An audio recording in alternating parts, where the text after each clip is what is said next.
क्रीं क्रीं क्रीं ह्रीं ह्रीं ह्रीं हुम हुम दक्षिणकालिके क्रीं क्रीं क्रीं ह्रीं ह्रीं ह्रीं हुम हुम स्वाहा। माँ दक्षिणकालिके नमः। प्रसन्नवरदो भव, प्रसन्नवरदो भव, प्रसन्नवरदो भव। सिद्ध साधक परिवार के इस चैनल में आपका स्वागत है। चैनल में गुप्त से गुप्त दुर्लभ साधनाएं चल रहे हैं। जानने योग्य बातों पर चर्चाएं भी होते आ रहे हैं। साथ ही साथ शक्तिशाली से अति तीव्र शक्तिशाली टोटके भी दिए जा रहे हैं।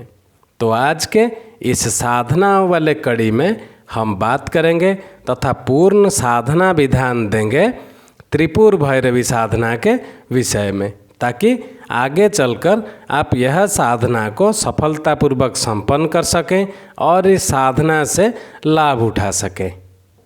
आप जानते हैं त्रिपुर भैरवी साधना 10 महाविद्याओं में अत्यंत महत्वपूर्ण एवं श्री स्वरूप साधना है।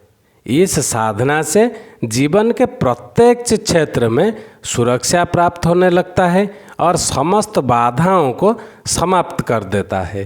इस साधना के माध्यम से साधक पूर्ण क्षमतावान और वेगवान बन सकता है। त्रिपुर भैरवी की साधना करने से साधक समस्त शत्रुओं पर विजय प्राप्त करता है, चाहे वह शत्रु अदैविक हो या अधिभौतिक हो अथवा आध्यात्मिक हो। उसके जीवन में आ रही हर प्रकार की बाधाओं का शमन होता है, तंत्र बाधाओं का निवारण होता है और शत्रुओं बाधाओं का संहार करने के साथ ही त्रिपुर भैरवी अपने साधक के जीवन में यश, मान, पद, प्रतिष्ठा प्रदान करते हैं, जिससे समाज में उसका एक अलग ही स्थान बन जाता है तथा लोग उसे विशेष सम्मान की दृष्टि से देखते हैं। और 10 महाविद्याओं में भगवती त्रिपुर भैरवी षष्ठ क्रम में आते हैं। इनकी साधना से साधक को समाज में यश, सम्मान, समाज में प्रतिष्ठा तथा वर्चस्व प्राप्त होता है। त्रिपुर भैरवी जी को भगवती आद्या काली का ही स्वरूप माना गया है। अगर आप पुराणों की बात देखेंगे तो उसमें प्रसंग आता है जब प्रजापति दक्ष ने यज्ञ का आयोजन किया तो उसमें अपनी पुत्री सती एवं उनके पति भगवान शिव जी को आमंत्रित नहीं किया। इसी कारण सती को क्रोध आया और वह बिना आमंत्रण ही यज्ञ में जाने का उद्यत हो गई। क्रोध से उनका स्वरूप अत्यंत उग्र और प्रचंड हो गया, जिसे देखकर भगवान शिव जी भागने लगे। तब अपने ही शरीर से सती ने 10 महाविद्याओं का प्रस्फुटन किया, जिन्होंने शिव जी को 10 अलग अलग दिशाओं में मार्ग अवरुद्ध कर भागने से रोका। दक्षिण दिशा में रोकने वाली देवी भगवती त्रिपुर भैरवी थी। वे शत्रुओं का दमन करने वाली सर्व दुखतारिणी तथा 6 कर्मों में उपास्या देवी है। अगर देखेंगे 10 महाविद्या में पंचमी विद्या भगवती छिन्नमस्ता का संबंध महाप्रलय से है, जबकि त्रिपुर भैरवी जी का संबंध नित्य प्रलय से है। प्रत्येक पदार्थ प्रति क्षण नष्ट होता रहता है। नष्ट करने का कार्य रुद्र का है और उन्हीं की ही शक्ति का नाम है त्रिपुर भैरवी। राज राजेश्वरी भुवनेश्वरी जिस प्रकार तीनों भुवनों को पदार्थों की रक्षा करते हैं, उसी प्रकार त्रिपुर भैरवी उन सभी पदार्थों का क्षणिक विनाश इसी शक्ति पर निर्भर है। अब बात करते हैं भगवती त्रिपुर भैरवी स्वरूप के विषय में। हम आपको यह बात सब क्यों बता रहे हैं, ताकि साधना करने से पूर्व आपको पूर्ण ज्ञान हो उस साधना के विषय में और संबंधित देवी देवताओं के विषय में। भैरवी यामल तंत्र में भगवती त्रिपुर भैरवी के स्वरूप को जैसे स्पष्ट किया गया है तथा साधकों को देवी का जो मंत्र है उस मंत्र में ध्यान करना चाहिए। भगवती त्रिपुर भैरवी की देह कांति उदीयमान सहस्र सूर्यों की कांति के समान है। वे रक्त वर्ण के रेशमी वस्त्र धारण किए हुए हैं। उनके गले में मुंडमाला तथा दोनों स्तन रक्त से लिप्त हैं।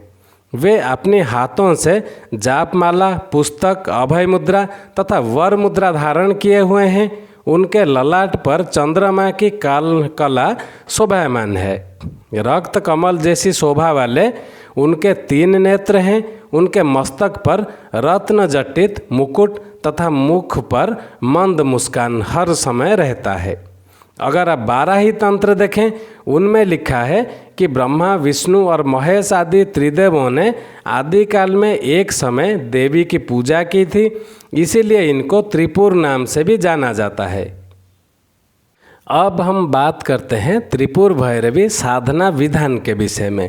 एक बात याद रखने योग्य है कि यह साधना को आप संपन्न करने से पहले त्रिपुर भैरवी दीक्षा अवश्य लें। बिना त्रिपुर भैरवी दीक्षा के यह साधना को संपन्न करना मुश्किल जितना नामुमकिन भी है। अब बात करते हैं साधना विधान के विषय में। इस साधना में जो आवश्यक सामग्रियां होते हैं वो हैं पूर्ण चैतन्य युक्त त्रिपुर भैरवी यंत्र, त्रिपुर शक्ति माला और त्रिशक्ति गुटिका।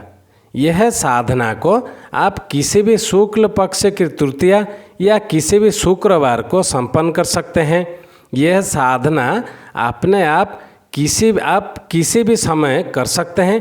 प्रातःकाल की यह साधना विशेष फलदायी होता है, तो इसको जब आप इस साधना को संपन्न करें तो प्रातःकाल ही करना चाहिए, ये हमारा मानना है। अब क्या करें? साधक स्नान आदि करके पूर्व के ओर मुख कर साधना संपन्न करें।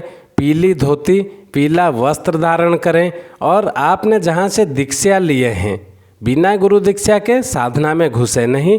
और अगर आप गुरु दीक्षित हैं तो आपको आपने गुरुदेव से गुरु चादर आपको प्राप्त होंगे, गुरु मंत्र भी आपको प्राप्त हुए होंगे, तो उस गुरु चादर को अवश्य ओढ़ लें और अपने सामने चौकी पर एक पीला वस्त्र बिछा लें।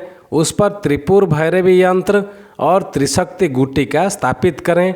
यंत्र के ऊपर कुमकुम की 3 बिंदियाँ लगाएं और यंत्र का संक्षिप्त पूजन करके धूप व दीप उनको दिखाएं। अब दीप घी का ही होना चाहिए। अब विनियोग कैसे करें? हम विनियोग करने का जो तरीका है हम बहुत बार अपने पुराने वीडियो में बता चुके हैं, फिर भी कह रहे हैं। आप दाहिने हाथ में जल, अक्षत और पुष्प लें और ऐसा बोलें, अस्य त्रिपुर भैरवी मंत्रस्य दक्षिणामूर्ति ऋषि शक्ति छंदः त्रिपुर भैरवी देवता ऐं बीज ह्रीं शक्ति क्लीं किलकम महा अभीष्ट सिद्धये जपे विनियोग। ऐसा कहकर जल, अक्षत, पुष्प को नीचे जमीन में छोड़ दें। अब कर न्यास करें। हसरांग अंगुष्ठाभ्यां नमः, हसरिंग तर्जनीभ्यां नमः, हसरु मध्यमाभ्यां नमः, हसरै अनामिकाभ्यां नमः, हंसरौ कनिष्ठिकाभ्यां नमः, हंसरः करतर करपुष्टाभ्यां नमः। अब हृदय आदि 6 अंग न्यास करेंगे। जो मंत्र बोल के जिस अंग का हम उच्चारण करेंगे आपको उसी अंग को अपने दाहिने हाथ से स्पर्श करना है। हसरांग हृदयाय नमः, हृदय को स्पर्श करें। हसरीं सिरि से नमः, सिर को स्पर्श करें। हसरुं शिखाय वसट, हसरें कवचाय हुम, हसरं नेत्रात्रय ब्रोसट, हसरम अस्त्राय फट। अब जो ध्यान मंत्र है भगवती त्रिपुर भैरवी जी का ध्यान करें। ध्यान के पश्चात आप त्रिपुर शक्ति माला से जो तीव्र त्रिपुर भैरवी मंत्र देने जा रहे हैं उस मंत्र की 21 माला जाप करें। और मंत्र ऐसा है, हसैं हसकरी तंत्रे त्रिपुर भैरवी हसैं नमः, हसैं हसकरी तंत्रे त्रिपुर भैरवी हसैं नमः। अब जाप समाप्ति के बाद दुग्ध से बना हुआ भोग लगाएं और अगले दिन यंत्र, माला और गुटिका को किसी पवित्र जलाशय में विसर्जित कर दें। उसके पश्चात आप धीरे धीरे अनुभव कर पाएंगे आपके जीवन में बदलाव कैसे आ रहा है। जिनको यह साधना संपन्न करना है, हमारा ईमेल आईडी दिया हुआ है, वो हमसे संपर्क करें, उनका पूर्ण मार्गदर्शन कर दिया जाएगा। तथा साधना में व्यवहार में आने वाले जो त्रिपुर भैरवी यंत्र, त्रिपुर शक्ति माला और त्रिशक्ति गुटिका है वो भी उनके पास पहुंचा दिया जाएगा, उसमें कोई दिक्कत नहीं है। अगर आपके जान पहचान में अगर कोई पीड़ित है, शत्रु बाधा से ग्रसित व्यक्ति है, तंत्र मंत्र या उससे पीड़ित कोई भौतिक बाधा से पीड़ित अगर कोई आपके पहचान में है तो उनको यह वीडियो ज़रूर दिखाएं और उनसे ये साधना संपन्न करवाएं। आज के लिए इतना ही था। चैनल को ज़्यादा से ज़्यादा सब्सक्राइब कर लें ताकि हमारे कहे हुए बातों का और दिए हुए मंत्रों का सम्मान भी बना रहे। आज के लिए इतना ही था। ओम क्रीम क्रीम क्रीम ह्रीम ह्रीम ह्रीम हुम हुम हुम दक्षिणा कालिके क्रीम क्रीम क्रीम ह्रीम ह्रीम ह्रीम हुम हुम हुम स्वाहा।